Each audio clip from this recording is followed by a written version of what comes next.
আসসালামু আলাইকুম। আজকে আমরা এফসিসি ক্রিস্টালের রেসিপ্রোকাল ল্যাটিস ডিরাইভ করব। তোমাদের সাথে আছে আমি Mostafizur Rahman, current studying in materials and metallurgical engineering department এর চুয়েট। চলো তাহলে শুরু করা যাক।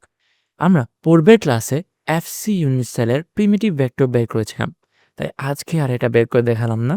এখন আমরা এই তিনটা ফেস অ্যাটম মিলে যে ইউনিট সেল তৈরি করবে তার ভলিউম যদি বের করি, তাহলে ভলিউম হবে volume of the unit cell V is equal to A prime dot B prime cross C prime. এখন আমরা বি প্রাইম আর সি প্রাইমের ক্রস প্রোডাক্ট বের করার জন্য আমরা এটাকে ম্যাট্রিক্স ফর্মে লিখলাম।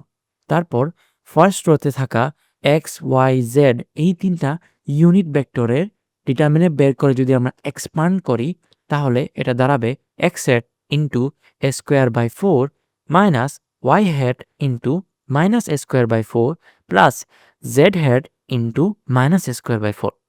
এটাকে একটু সিম্পলিফাই করে লেখা যায় a square by four into x head plus Y head minus Z head. এই ভ্যালুটা যদি আমরা ভলিউমে বসাই, তাহলে ভলিউম হবে a by two into x head plus Y head, যেটা এ প্রাইমের value, dot a square by two into x head plus Y head minus Z head. পরে যদি আমরা এ বাই টু আর এ স্কোয়ার বাই টুকে গুণ করি, তাহলে এটা আসে এ কিউব বাই ফোর।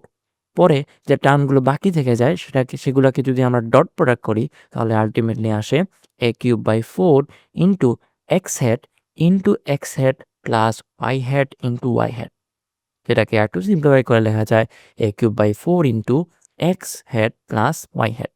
এখন আমরা জানি ইউনিট ভেক্টরের ম্যাগনিটিউড হলো গিয়ে 1, তাই আমরা লিখতে পারি a cube by four into two, যেটাকে এট লাস্ট লেখা যায় a cube by two.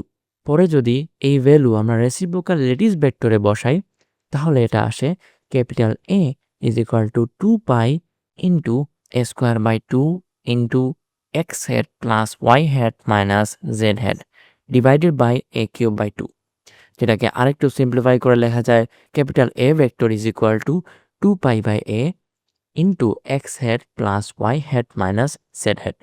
Similarly আমরা ক্যাপিটাল বি আর ক্যাপিটাল সি ভেক্টরের জন্য এরকম একটা রিলেশন পাবো।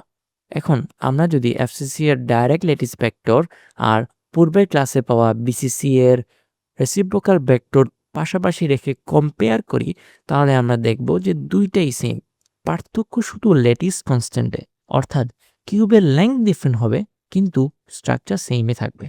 ক্লাসটা শেষ করার আগে আমি একটা জিনিস বলে দিতে চাই, পরীক্ষায় যদি কখনো কিউবিক আই ক্রিস্টালের রেসিপ্রোকাল ল্যাটিস বের করতে বলে অথবা কিউবিক এফ ক্রিস্টালে, তখন ভয় পাওয়ার কিছু নেই। কিউবিক আই মূলত বিসিসি ক্রিস্টাল আর কিউবিক এফ হলো এফসিসি ক্রিস্টাল। আজকে এতটুকুই। আমাদের চ্যানেল ভালো লাগলে support us by subscribing the channel and leave us a like.